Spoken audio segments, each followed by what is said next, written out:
बहुत समय पहले की बात है। चंदनपुर का राजा बड़ा प्रतापी था। दूर दूर तक उसकी समृद्धि की चर्चाएं होती थीं। उसके महल में हर एक सुख सुविधा की वस्तु उपलब्ध थी, पर फिर भी अंदर से उसका मन अशांत रहता था। बहुत से विद्वानों से मिला, किसी से कोई हल प्राप्त नहीं हुआ, उसे शांति नहीं मिली। एक दिन भेष बदलकर राजा अपने राज्य की सैर पर निकला।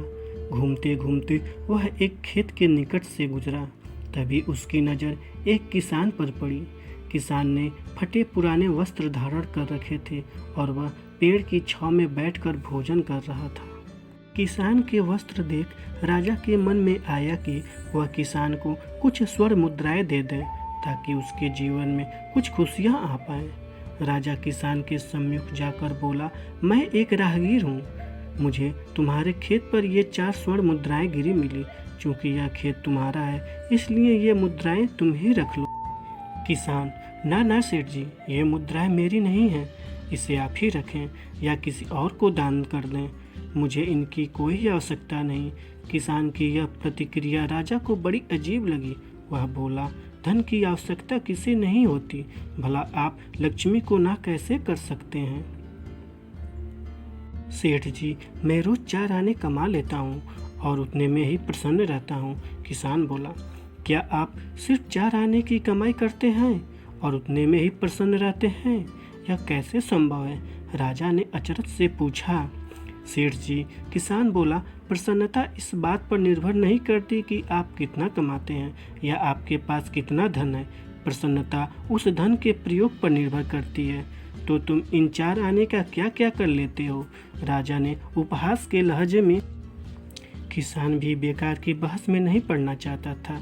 उसने आगे बढ़ते हुए उत्तर दिया, इन 4 आनों में से एक मैं कुएं में डाल देता हूँ, दूसरे को से कर्ज चुका देता हूँ, तीसरा उधार में दे देता हूँ और चौथा मिट्टी में गाड़ देता हूँ। राजा सोचने लगा। उसे यह उत्तर समझ नहीं आया।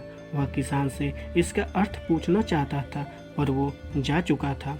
राजा ने अगले दिन ही सभा बुलाई और पूरे दरबार में कल की घटना कह सुनाई और सबसे किसान के उस कथन का अर्थ पूछने लगा। दरबारियों ने अपने अपने तर्क पेश किए, पर कोई भी राजा को संतुष्ट नहीं कर पाया। अंत में किसान को ही दरबार में बुलाने का निर्णय लिया गया। बहुत खोजबीन के बाद किसान मिला और उसे कल की सभा में प्रस्तुत होने का निर्देश दिया गया। राजा ने किसान को उस दिन अपने वेश बदलकर भ्रमण करने के बारे में बताया और सम्मानपूर्वक दरबार में बैठाया। मैं तुम्हारे उत्तर से प्रभावित हूँ और तुम्हारे 4 आने का हिसाब जानना चाहता हूँ। बताओ, तुम अपने कमाए 4 आने किस तरह से खर्च करते हो, जो तुम इतना प्रसन्न और संतुष्ट रह पाते हो? राजा ने प्रश्न किया।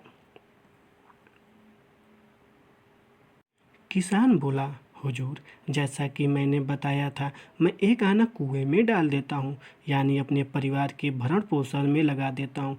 दूसरे से मैं कर्ज चुकाता हूँ, यानी इसे मैं अपने वृद्ध माँ बाप की सेवा में लगा देता हूँ। तीसरा मैं उधार दे देता हूँ, यानी अपने बच्चों की शिक्षा दीक्षा में लगा देता हूँ। और चौथा मैं मिट्टी में गाड़ देता हूँ, यानी मैं 1 पैसे की बचत कर लेता हूँ, ताकि समय आने पर मुझे किसी से मांगना न पड़े और मैं इसे धार्मिक, सामाजिक या अन्य। राजा को अब किसान की बात समझ आ चुकी थी। राजा की समस्या का समाधान हो चुका था। वह जान चुका था कि यदि उसे प्रसन्न एवं संतुष्ट रहना है तो उसे भी अपने अर्जित किए धन का सही सही उपयोग करना होगा। देखा जाए तो पहले की अपेक्षा लोगों की आमदनी बढ़ी है, पर क्या उसी अनुपात में हमारी प्रसन्नता भी बढ़ी है? पैसों के मामले में हम कहीं न कहीं गलती कर रहे हैं। जीवन को संतुलित बनाना जरूरी है और उसके लिए हमें अपनी आमदनी और उसके इस्तेमाल पर जरूरी गौर करना चाहिए। नहीं तो भले ही हम लाखों रुपए कमा लें, पर फिर भी प्रसन्न एवं संतुष्ट नहीं रह पाएंगे। इस कहानी से आपको क्या शिक्षा मिलती है, हमें कमेंट्स के माध्यम से ज़रूर बताइएगा। हम आपके कमेंट्स की प्रतीक्षा करेंगे। वीडियो को देखने के लिए आपका बहुत बहुत धन्यवाद। प्लीज़ हमारे इस चैनल को सब्सक्राइब करना ना भूलिएगा। धन्यवाद।